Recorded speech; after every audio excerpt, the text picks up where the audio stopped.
മന്ത്രി ഗണേഷ് കുമാറിനെതിരായി അദ്ദേഹത്തിന്റെ ഭാര്യ ഉന്നയിച്ച ആരോപണത്തിന്മേൽ മുഖ്യമന്ത്രി മൗനം ഭജിക്കുന്നത് എന്തിനെന്ന് രാഹുൽ മാങ്കൂട്ടത്തിൽ MLA. ശ്രീ കെ.ബി. ഗണേഷ് കുമാർ എന്ന് പറയുന്നത് മറ്റാരെയും പോലെയല്ല.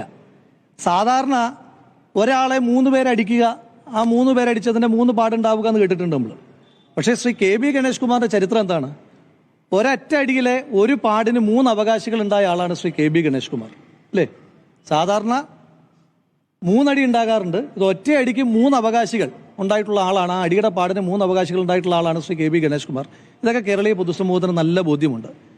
ഇപ്പം സംഭവിച്ചുകൊണ്ടിരിക്കുന്നത് ശ്രീ ഉമ്മൻചാണ്ടി എന്ന് പറയുന്ന മനുഷ്യന്റെ മനസ്സ് എപ്പോഴെങ്കിലും വേദനിച്ചിട്ടുണ്ടെങ്കിൽ അതിന്റെ കൂലിയാണ് എന്ന് ശ്രീ കെ.ബി. ഗണേഷ് കുമാർ മനസ്സിലാക്കുക നന്നായിരിക്കും. മുഖ്യമന്ത്രിയുടെ മകളെ അതിജീവിത വിളിച്ചുവെന്നാണ് പറയുന്നത്. അദ്ദേഹം ഇതിൽ എന്തു നിലപാടെടുക്കുന്നുവെന്നാണ് അറിയേണ്ടത്. ഇമെയിലിൽ കിട്ടിയ പരാതിക്ക് കേസെടുക്കുന്ന സർക്കാരാണിത്. 112ലേക്ക് വിളിച്ചതിന് കേസില്ലേ? സംസ്ഥാന സർക്കാർ ഒരു മെയിലിലൂടെ പേരറിയാത്ത ഒരു പരാതിക്ക് അന്വേഷണം നടത്തി ഹോട്ടൽ വളഞ്ഞ ജനപ്രതിനിധിയെ അറസ്റ്റ് ചെയ്തു.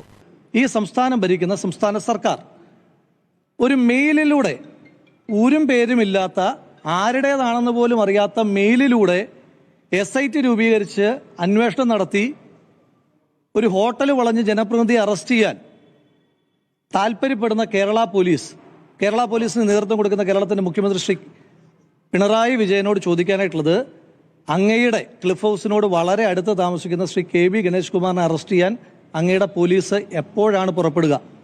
എപ്പോഴാണ് ആ മന്ത്രിയുടെ രാജി ചോദിച്ചു വാങ്ങിച്ചതിന് ശേഷം കസേരയിലേക്ക് ചമറഞ്ഞിരുന്നിട്ട് കപ്പിൽ ചായ കുടിക്കുക എന്നൊക്കെ അറിയാൻ കേരളത്തിലെ ജനങ്ങൾക്ക് താല്പര്യമുണ്ട്.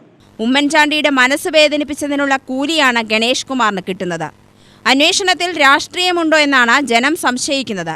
നിരന്തരം അവരുടെ ഫോൺ ചോർത്തിയെന്ന് പറയുന്നു. മുഖ്യമന്ത്രി എന്ത് നടപടിയെടുത്തുവെന്ന് മുഖ്യമന്ത്രി പറയണം.